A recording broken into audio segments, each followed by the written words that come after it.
We need to submit experiment 2 reports this week, obviously, right? They were kind of due Friday, but we got backed up due to the first experiment, so make sure you get them in this week, experiment 2. And have all groups come by and discussed the experiment with me? Has any group not come by? We'd like to show you our final. But you did come by. We did a couple of times, but now Couple. Okay, so in that case, I don't. You can make an appointment, or you can just drop by, or right. Since everyone's had made an appointment and come by, that's what I'm trying to get at. But if you're worried about it, make an appointment. No problem. All right, is that clear? All right.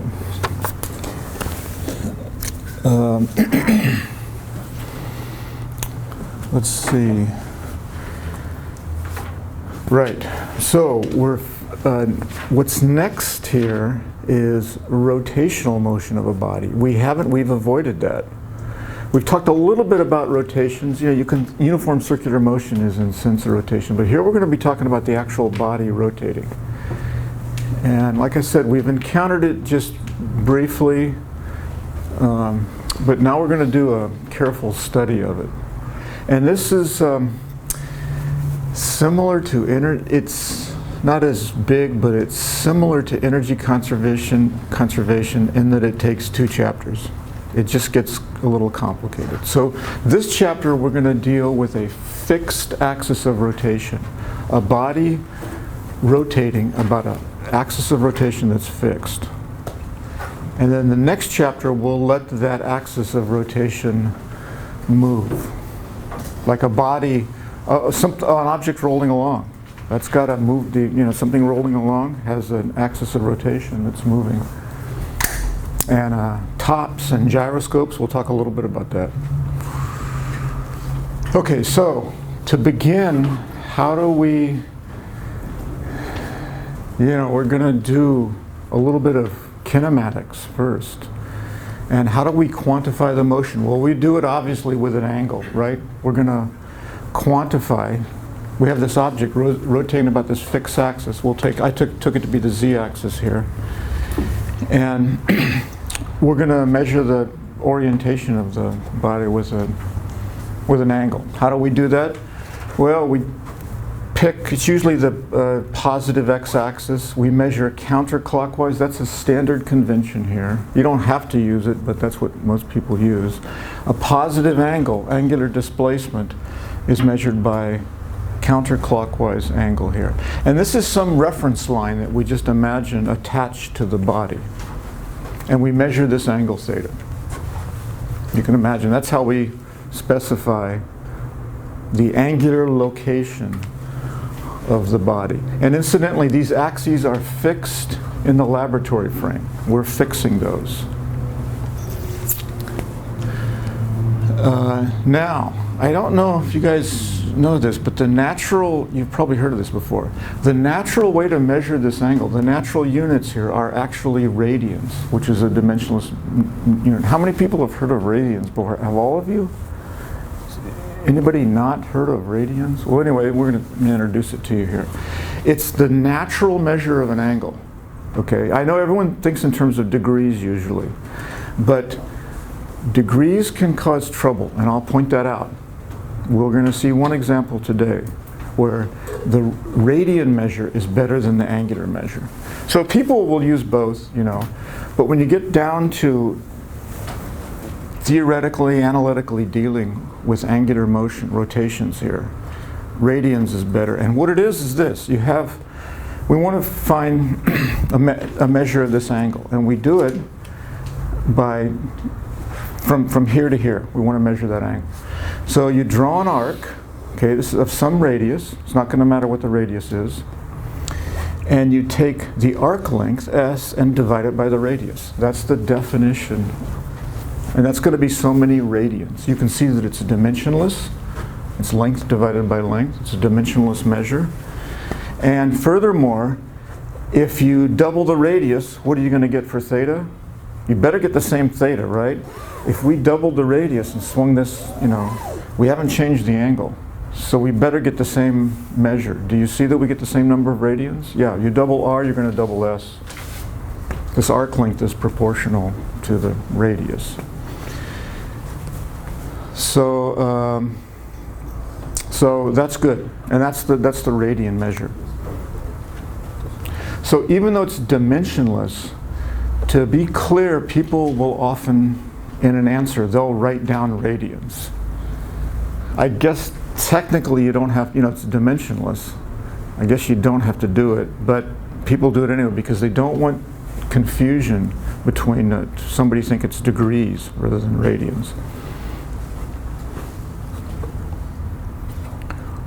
Which could cause the spacecraft to burn up in Mars' atmosphere, right? It's one of the, so these things are important, okay?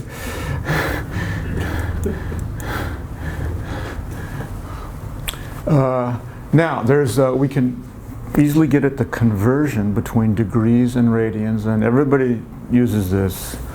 Okay, we have to deal with this. And the easiest way to look at it is to go to a full circle here. So I can imagine a theta that goes around one revolution. Okay, we would call that one revolution. We could also call it 360 degrees, right? How many radians is it? Well, the arc length in this case is just the circumference of the circle. Whoa. Held a little too long there. So in the arc length, if I take a complete revolution like this, the arc length is going to be 2 pi r, that's the circumference, divided by r, it's 2 pi.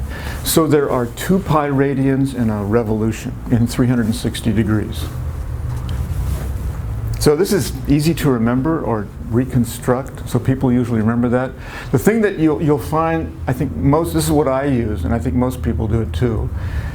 If 2 pi is equal to 360 degrees, 2 pi radians is equal to 360 degrees. I can divide by 2 and I get that pi radians is 180 degrees. So we usually take a semicircle, right? We take this angle here, 180 degrees. I know I'm going to get half a circumference. So this is what people usually use to convert between degrees and radians. If you want to deal with revolutions, sometimes we deal with revolutions, and that's 2 pi radians. So if you divide this by pi, you get that 1 radian is equal to 180 divided by pi radians. So it's roughly 60 degrees. That's what a radian is. More accurately, it's 57.3. That's the value to 3 figures.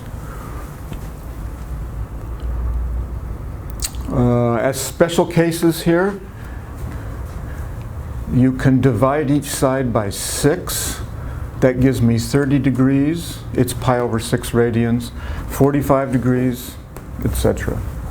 So these are pretty popular here, these two. Most people you'll just use this. 90 degrees is pi over 2 radians. After a while, you get used to it.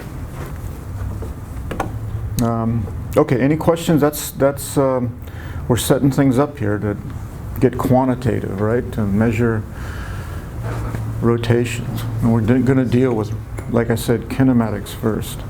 Anybody have any questions or comments? Okay, so how do we do kinematics? Well, it's really easy.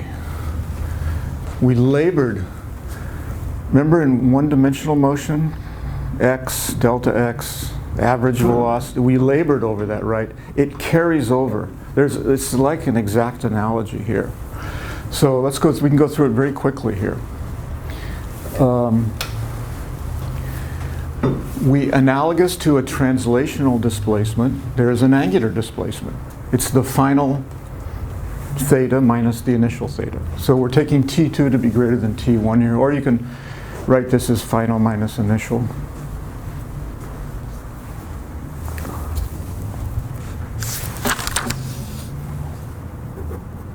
Maybe I should do that. I'll think about that. Okay, so that's the angular displacement. And gee, big surprise, it's going to depend upon how quickly that is accomplished, right? When we have an angular displacement, time is going to be important, time it takes to do that. So we define the average angular, it's called the angular velocity. Okay, and in good units, it's radians per second. All right? And then if you take the limit, this is an average value. To get precise information on the angular motion, we take the limit as delta. Does this sound familiar? Delta t goes to 0, and that's the instantaneous angular velocity. So we're going down the same path. It's exactly analogous.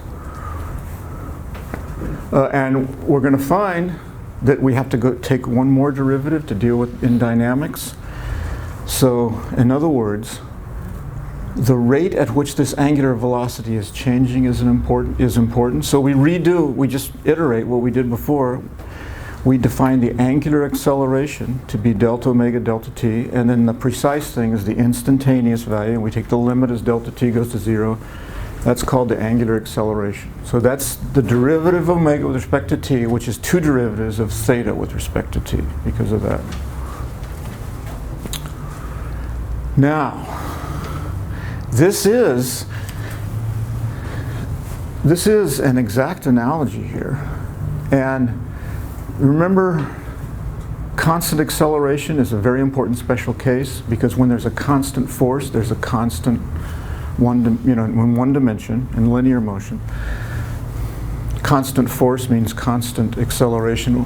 We're going to find that a similar thing happens here. So constant angular acceleration is an important special case. So do we have to go through and derive the equations of constant acceleration? You should be thinking, no, we shouldn't have to do that. And you're right. If you think that, you're right. Because of this exact analogy, if you go back and look at our derivations of the equations of constant acceleration, and everywhere you see an x, you put a theta, and everywhere you see a v, you put an omega, and everywhere you see an a, you put an alpha. The theory is going to carry through. We can actually write down the equations directly, and here they are. Now remember, this is for constant acceleration. And you'll recognize these equations. Before we had, instead of theta, we had x here, v naught here, you know. The math doesn't care. This is, there's an exact correspondence here. So this allows us to solve a lot of problems. Now these are kinematics. We haven't said what gives rise to constant angular acceleration. That's dynamics. We'll get to that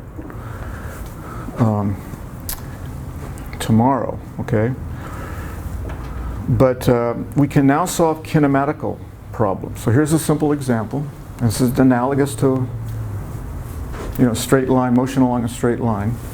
Let's say we have a disk, and remember, it has a fixed axis of rotation here, right? And somebody applies a force to the rim. You can imagine there's a string wrapped around here and somebody's pulling on it, right?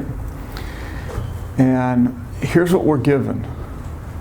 The force is such that it has constant angular acceleration. Maybe I should write that in there. Constant angular acceleration, and we're given the value, and it is for 3 seconds. So this is going to sound a lot like the kinematical problems. This is very much like the kinematical problems we did before. So we're given the angular acceleration for 3 seconds, okay, and we're going to find the angular displacement and the angular velocity at the end of that interval. And then somebody applies some friction. This force is removed and some friction is supplied here. And we're told that now the angular acceleration, now it's going to decelerate. The angular acceleration is going to be negative, and it's going to come to rest. And we're going to find the value of that, and it's assumed to be constant. We're going to assume constant angular deceleration, and we're going to find that acceleration. So here's our system. We've got the certain radius here. Again, fixed axis, frictionless, right? And typically, remember that to get a feeling for a problem, what you want to sketch here is usually the quantity that's in between the displacement and the acceleration, which is the velocity, in this case the angular velocity. Because the theta is going to be the integral of this, the area under these lines here, and alpha is going to be the derivative, right? So remember, we often go to the intermediate graph here, the velocity, in this case angular velocity. So here's what's happening. It's starting at rest, we're told that this force is such that we have constant angular acceleration up to 3 seconds. Okay, so that's going to be a straight line because the angular acceleration is the derivative of it. And then very quickly at 3 seconds, now some friction is applied, and it uniformly or has constant angular acceleration down to rest here.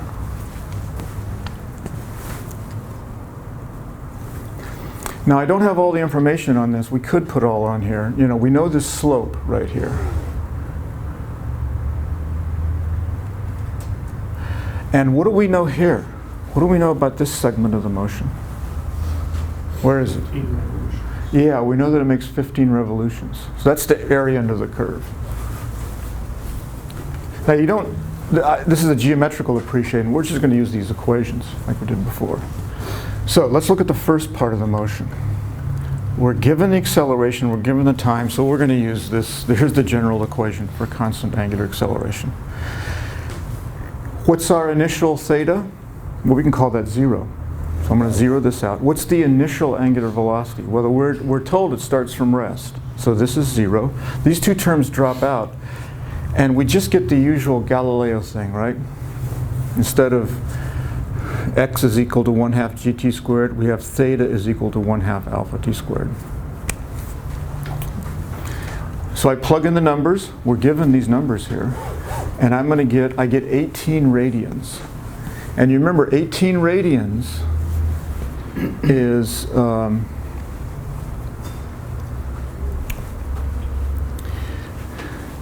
remember our conversion here, right? So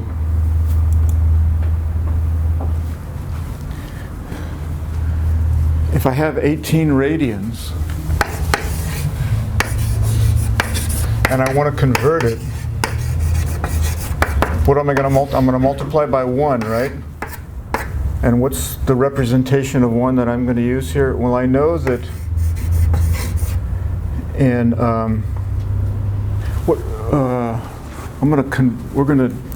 let's go to revolutions here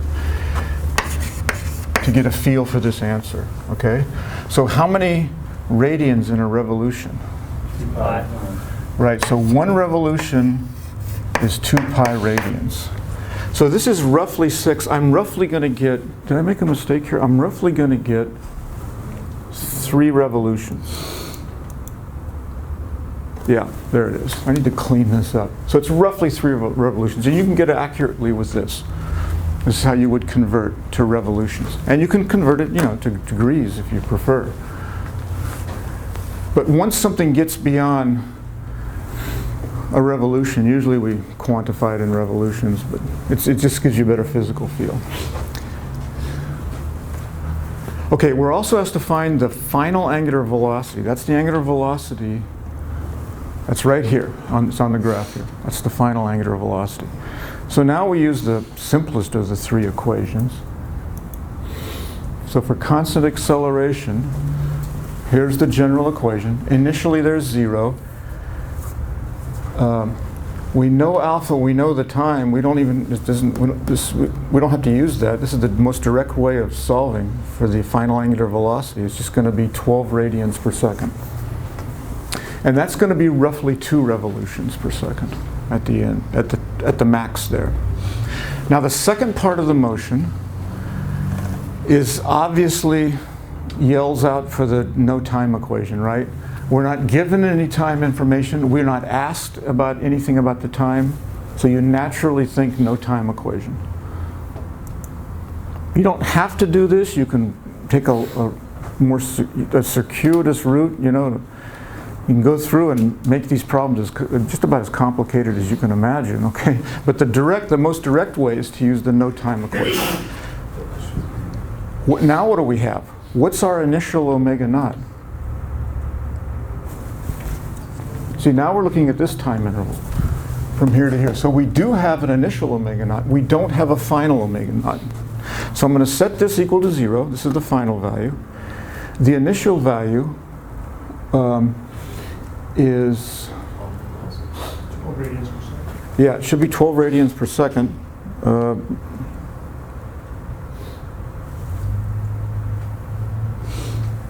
Right. And what's the angular displacement? Well, the angular displacement is the final theta minus the theta here minus the theta. We are told what that is. That's 15 revolutions. Okay, so we know everything in this equation except alpha. So this way I plug the numbers in before solving for alpha. Usually I solve algebraically, but any way you want to do it.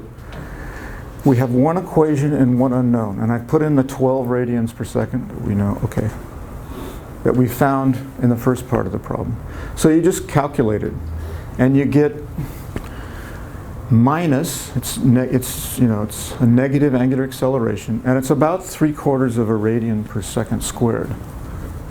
We can express this, I don't have really a feel for that. We can express it in, I think we're asked to do it in degrees. Yeah, so let's do it in degrees per second squared. So here's our answer. To convert it, I'm going to multiply by 1, and I know there's 180 degrees corresponds to pi radians. So I cancel let's put it into degrees. So we get minus 44 degrees per second squared. That's the angular acceleration. All right, any questions or comments? Okay, so at this point, we don't have to really talk about vectors in this chapter, but next chapter we're going to have to. When we have a fixed axis of rotation here. So what we have is analogous to one-dimensional translational mechanics. So we don't have to do this, but we might as well, we're going to have to do it sooner or later, and it's so basic, the authors do it here, I think it's probably a good idea. So I think you'll accept the fact that in the next chapter, once we get away from this fixed axis of rotation, we're going to have to deal with vectors, just like we did in translational motion.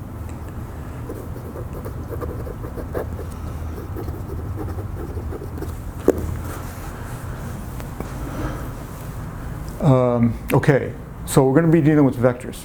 So the first thing is, I've got this rotating body here. We need to assign the direction of omega. It's rotating. This thing is rotating. Or in general, here. We can't assign it a direction in the xy plane. That would be crazy, because there's no really preferred. It's rotating around like this. So we've got to go to the axis here. It's going to have to point along the axis. It's just, that's really the only reasonable choice, really the only possible choice. But there's a problem. So if this thing is rotating this way, do I call it, is the angular velocity this way or that way? So right, Aaron's got the right idea. He's going like this. So we use the right, this is one of the uses. There are a number of right-hand rules. They usually don't tell you this, but there's a lot of them. There's like 3 in electricity and magnetism you're going to find next course I think you take. So here, there's one here too, okay? So you let your fingers curl in the direction of rotation of the body. So let's say it's rotating this way. Okay? I let my fingers curl this way, my thumb will pick the direction. So of the 2 possible directions here, it's either got to be out or in. If it's rotating this way, it's going to be out. If it's rotating this way, it's in. So that's how we do, that's the convention. So that nails that down, okay? And this is supposed to be a 3-dimensional drawing to show you that. See how I've broken the area here, so this is in front of that. So you're supposed to see this as the body rotating like this. Okay, I put my fingers that way and omega points that way.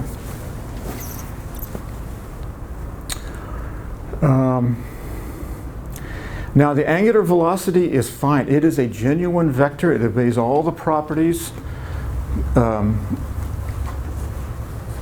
It doesn't matter the order in which you add them.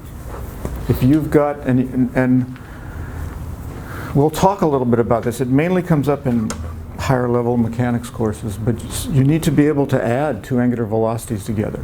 It doesn't depend upon the order in which you add them. That's commutativity. You can commute them. If you have three, it doesn't matter which you do first. That's associativity. You can multiply it by a scalar, and there are dots, so it's full. It's got the full properties of vectors here. And the vector angular acceleration is, of course, defined like this. Just like acceleration, straight line motion, the acceleration, in translational motion, the acceleration is the rate of change of the vector velocity. That's the vector acceleration. We have the same thing here. All right, so everything seems fine. And you may be wondering, why are you belaboring all this? Well, there is a slight problem here. Okay, that's kind of peculiar.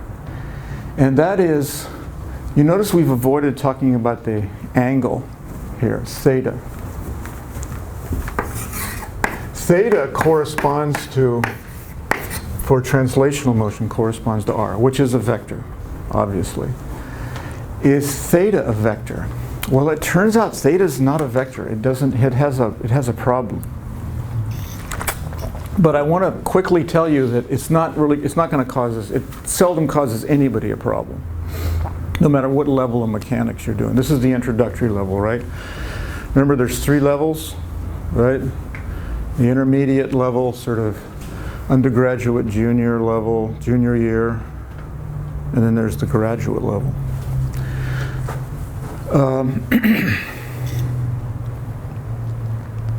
So here's the problem. If you do to try to make theta a vector, the order that which you do these, you don't get the same thing. You do these rotations, you don't get the same thing, and it's easy to demonstrate. I invite you to do this. So here's a block, okay?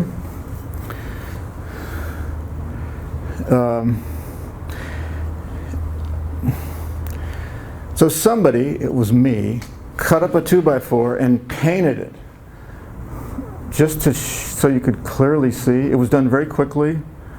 These are the school colors at my previous university. So I did this it was a really ugly block, and I said, oh, I'll make a better one later or have somebody else make it. Well, you know what happens, right? It hasn't happened. So this block is over 20 years old, okay? It's approaching a quarter of a century. We really ought to make another one, Gene. You know, a nicer block.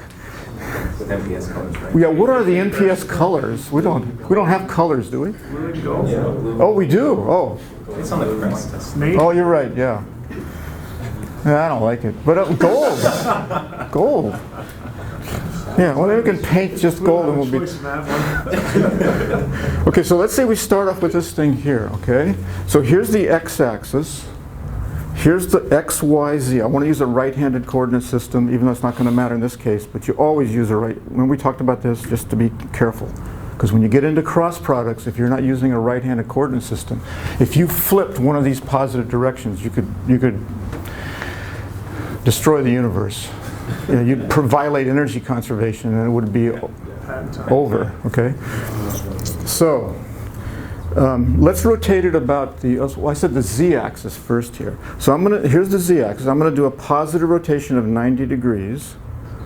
Okay, and then keeping the x-axis, keeping these axes to be in the laboratory frame. I rotate it 90, and then I'm going to rotate 90 about the x-axis. So here's its orientation. All right, so now let's do it, let's flip. Let's commute it. Let's do the x-axis first, and then the z-axis. It's different. See that? To be honest with you, I've already forgotten what the first one was, but it's different, right? Maybe you can, okay, it's different, yeah. Now you might think, okay, all right, it's hard, you know, there's a problem, you know, it doesn't really have any, I don't think it has any importance. I'm not aware of it. And I'll explain why in a moment. But you might think, oh, the axes have to follow the body. These have to be attached to the body, then everything's okay. That's going to be different now. I'll let you think about it. It turns out you still have a problem. It's still, commutativity doesn't work here. It just doesn't work. However, it can be shown that there's no problem if you take infinitesimal angular displacements. And that's important because if I divide through by dt, what do I get?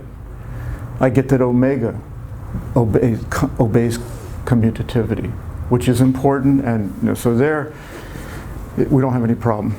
And omega is a vector, like I said, and so and alpha's therefore an alpha is a vector.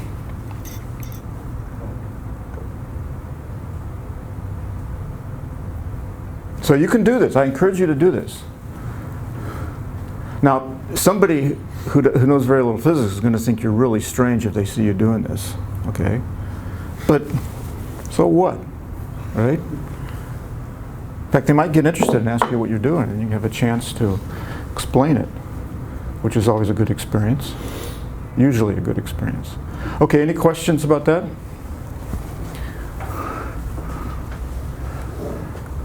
Okay, that's the one demo for today.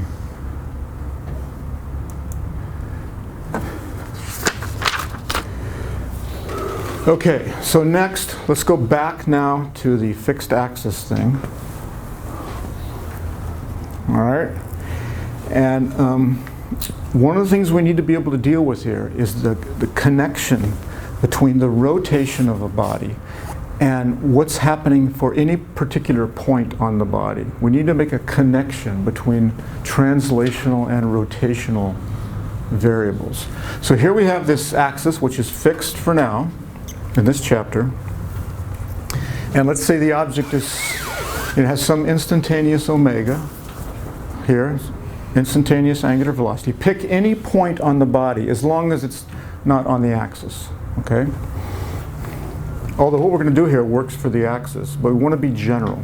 So pick any point here, but don't specialize to the axis. That point will be a certain distance from the axis of rotation. So I've got an axis of rotation here. I've got some point here. Here's my body, and I've got some point here. There will be a certain distance from the axis to that point. Clearly, you have to measure that distance along the perpendicular. It's got to be perpendicular to the axis. So here's the axis. I've got a point here. If I want to measure the distance, it's going to have to be this, not this distance. Okay, it's the shortest of all possible ones, which means this right here is perpendicular to the axis. The point will be at some distance r from the axis. And now if we imagine, let a little bit of time elapse, there will be an angular displacement, delta theta, and that will be given by omega times delta t, because omega is how, the rate of change of theta with respect to t. There will be a certain displacement here, delta s. Okay, what is delta s? If you're using radians. This is one case where if you use degrees, I don't know what's going to happen here. It's not going to give. You're going to be making a mistake.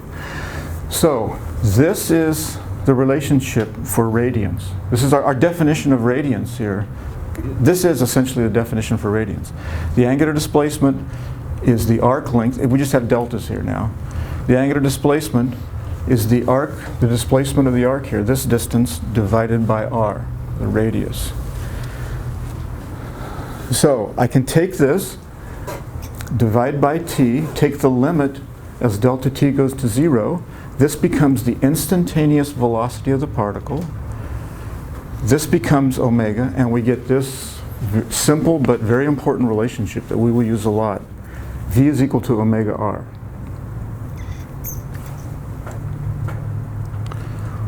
Okay, so this tells me if I've got an object that's moving, that has angular velocity omega, and I'm going to drive this point into you, I'm going to belabor this. Omega is associated, it describes the entire body. At every instant of time, the body's going to have some angular velocity. It describes the whole body. If we want to know the velocity of a point, well, that's going to depend upon the point, isn't it? What if the point lies right on the axis? What's its velocity? 0. And this tells us the connection here. So this is associated with a body. Once you focus on a single point, you want to find the velocity, you just multiply by r. And here's, I think, a really good representation of this. So imagine you have a disk. This is the axis of rotation. And you look at these are equally spaced points along the disk. What's the velocity? It's 0. So I'm plotting, on this axis here, I'm plotting the velocity. You can see that it's proportional to r. So if I go to the rim, that's going to be the greatest velocity of the points on the body. If I go halfway, it's going to be half. So here's my velocity profile. This is just a graphical representation of v is equal to omega r. The velocity of a point is proportional to the distance that point is from the axis of rotation. And again, this is only true if you use, omega has to be in radians per unit time. Because you can see that in the derivation right there. Now we can get other relationships that are useful. Suppose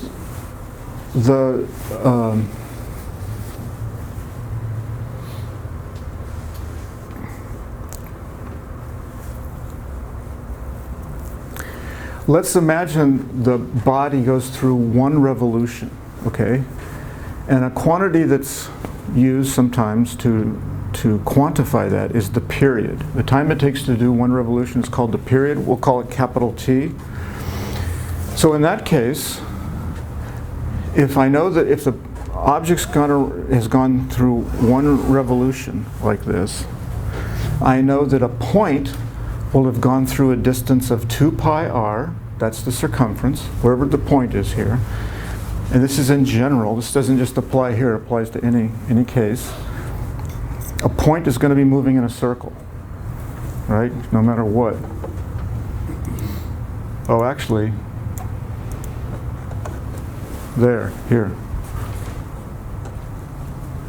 So a point here moves in a circle.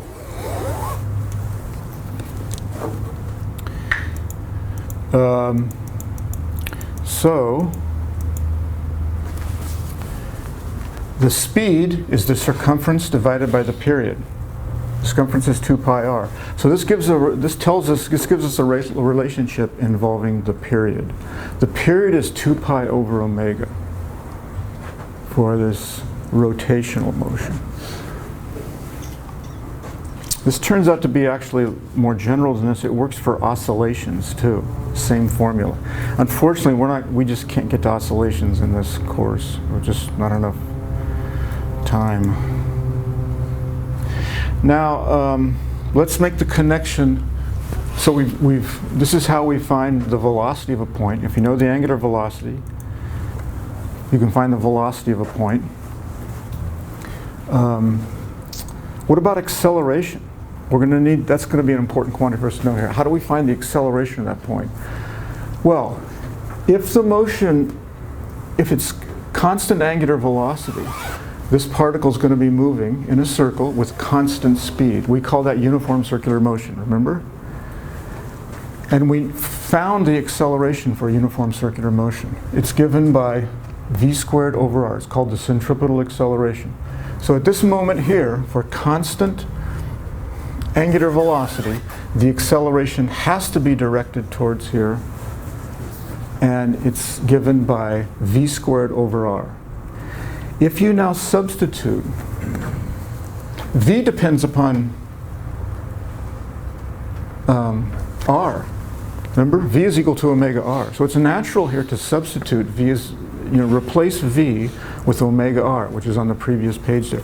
And when you do that, you now get the centripetal acceleration in terms of omega. And omega is the preferred quantity here because it describes the body as a whole. So once you've found a point, now the variables can change for a point, but all points have the same omega. So this is actually this is preferred over v squared over r. We use that for a particle moving in a circle. When you go to an object, a body, an extended body, the preferred formula for the centripetal acceleration is to substitute v is equal to omega r in here, and you get omega squared r. So this is almost always used at the intermediate and advanced levels. At our level, it's it plays a, you'll see some of it, but it's not as big of a deal. Now, we've been careful here. This is if you have a particle moving in uniform circular motion here, then we know this is going to be the full acceleration. But suppose you have some angular acceleration. We're assuming zero angular acceleration here. Alpha is equal to 0. That's going to give rise to this uniform circular motion. The body's rotating at a constant rate, which means every point there is moving in a circle of some radius at constant speed. What if alpha is not equal to 0? We have to answer that question. Now there's going to be some, for example, suppose the body's speeding up in this direction. This is not going to be the full acceleration, is it? This will still be valid. At any moment, this is going to be valid. That's the radial component. But there's going to be another component, right? Where does it point? Yeah, it points right along. Oh, there it is. Yeah. So if it's speeding up, there will be an additional component of the acceleration there. If it's slowing down, this will be the acceleration. This is the tangential acceleration. It'll be pointing this way. And it's easy to find a formula for that. We want to find the rate of change of speed here. And we use our relationship, v is equal to omega r, and we just differentiate with respect to time. That's going to be the rate of change of speed. Okay? And r is constant here, so we just get d omega dt, which is alpha. So the relationship, we won't need this a lot, but I think it'll come up a little bit. The tangential acceleration at this point, we know the centripetal acceleration. It's omega squared over r. Regardless if there's angular acceleration or not. There's a little, we consider a little tiny interval of motion here. We're going to find that's the radial component of the acceleration. The tangential component is going to have to be, from here, it's going to be this. It's going to be alpha r. Okay, so let's do another example here.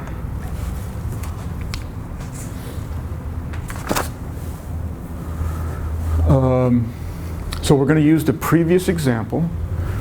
This is the one where the chord, I'll show it, the chord is pulling on this disk that has a fixed axle, fixed axis of rotation.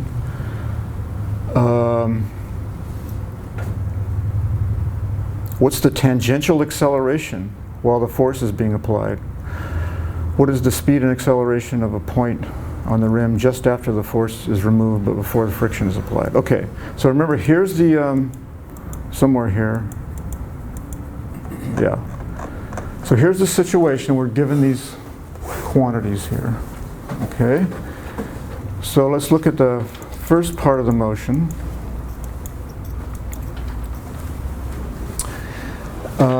While this thing is accelerating, there's going to be a tangential acceleration. It's going to be given by just alpha times r. We know alpha.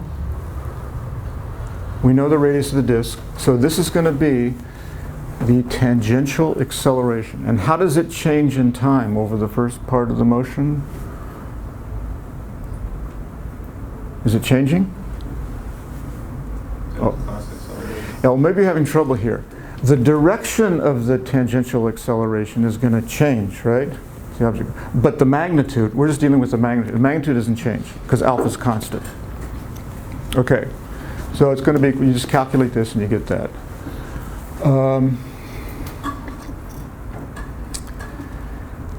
So the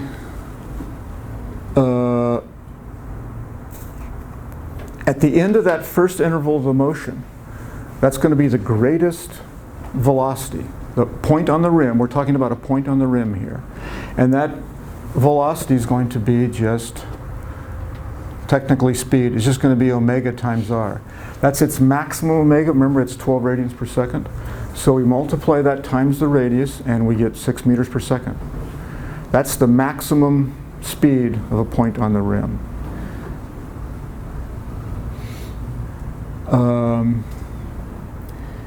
What's the initial centripetal acceleration of a point on the rim? It's not there. Don't look. 0. It's not moving, okay? The maximum's going to occur right at the end of that first interval of motion, right? And it's going to be given by whatever that maximum omega, it's omega squared r. And that's going to be the maximum omega. So we get this, 72 meters per second. That's a fair number of g's, right? This can't be realistic, right? I take a top and I spin it 72 meters per second. Oh, no, I think that's, I know that seems very fast. That's a good question. You know, that's a good question. Let me write this down.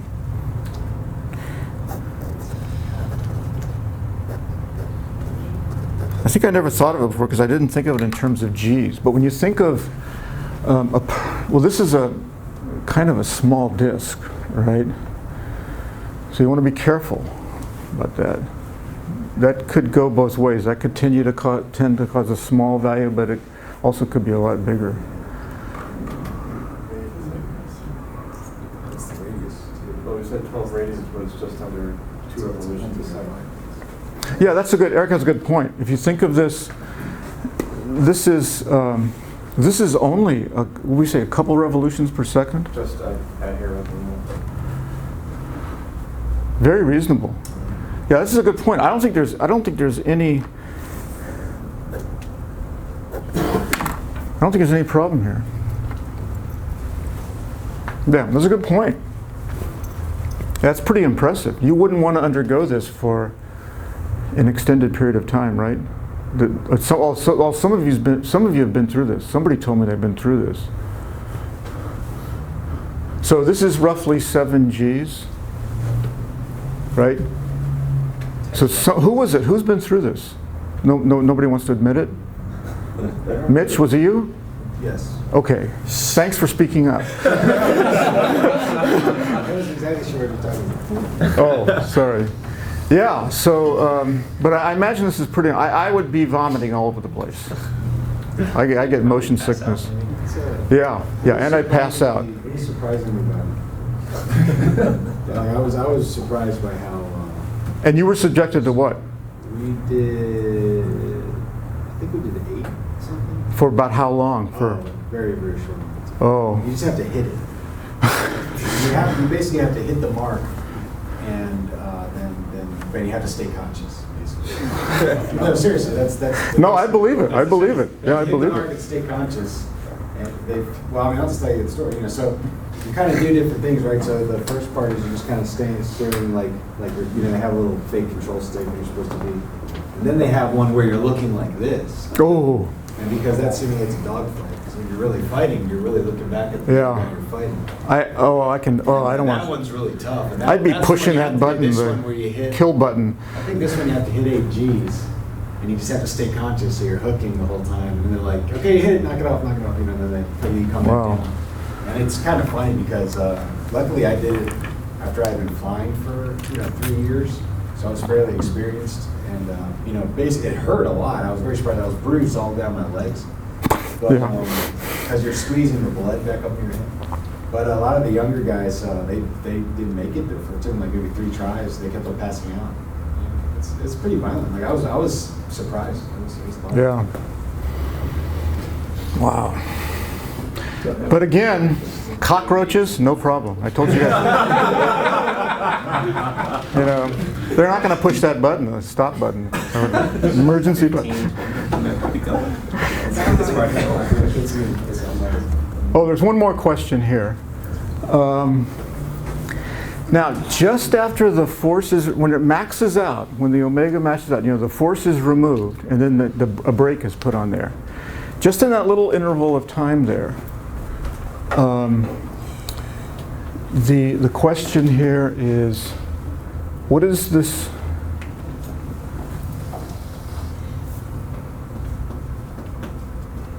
Oh, so yeah, so this applies. So the question here is, as the thing is ramping up, there's going to be a positive tangential acceleration of a point on the rim. It's going to be negative when it's decreasing. Right in that little interval time when you're switching over, there'll be no tangential acceleration because there's no alpha. You've removed the force and you haven't applied the brake yet in this little interval of time. So alpha is equal to 0. So the tangential alpha is equal to alpha r, and alpha is 0. Okay, any questions about that example?